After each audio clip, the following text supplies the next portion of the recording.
जय श्री सीताराम जी महाराज की जय। अवधि आजू की धों औरों दिन हवे हैं।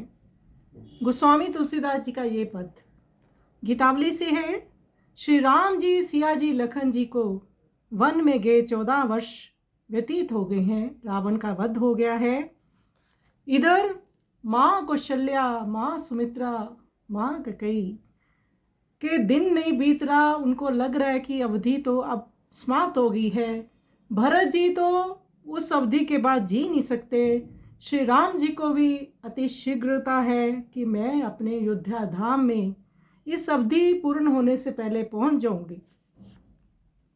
जाऊं। तो कौशल्या माँ कह रही है कि राम के मिलने की बड़ी ही लालसा उनको हो रही है। उस समय वह कहती हैं, क्यों जी, अवधि आज ही पूरी होगी या उसका कोई और दिन आएगा। फिर अपने महल पर चढ़कर दक्षिण की ओर देखते हुए कहती है, देखो पूछो तो वे पथिक कहाँ से आ रहे हैं। फिर अवधि में विलंब जान हृदय में हार मार कर शोकग्रस्त हो जाती है। उनका शरीर पुलकित हो जाता है, नेत्रों से जल बहने लगता है और वे मन ही मन कहने लगती है, मालूम होता है हमने तो कुटिल कर्म किए हैं।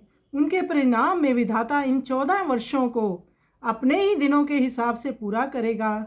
हाय राम वन में है और उनकी माता घर में रहकर जी रही है। अब ये निर्लज्ज प्राण इस लोकापवाद को सुन सुनकर सुख की नींद सोवेंगे। भला मुझ जैसी कठोर चित्र वज्र की गढ़ी हुई मूर्ति कौन होगी। तो भरत जी का तो हम जानते हैं सब लोग कि भरत जी श्री राम जी की इस अवधि के बाद पूरा होने के बाद नहीं जी सकते। राम जी को बड़ी शीघ्रता है, परंतु माताओं को भी वही हाल है। माताएं भी वो उस प्रतीक्षा में हैं कि अवधि बीत गई, राम नहीं आए, सिया नहीं आई, लखन नहीं आए। तो संपूर्ण अयोध्यावासी नज़र टिकाए हुए हैं कि कब ये आएंगे। तो बड़ा मार्मिक पद है। आइए इस मार्मिक पद का हम श्रवण करें।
बहुरी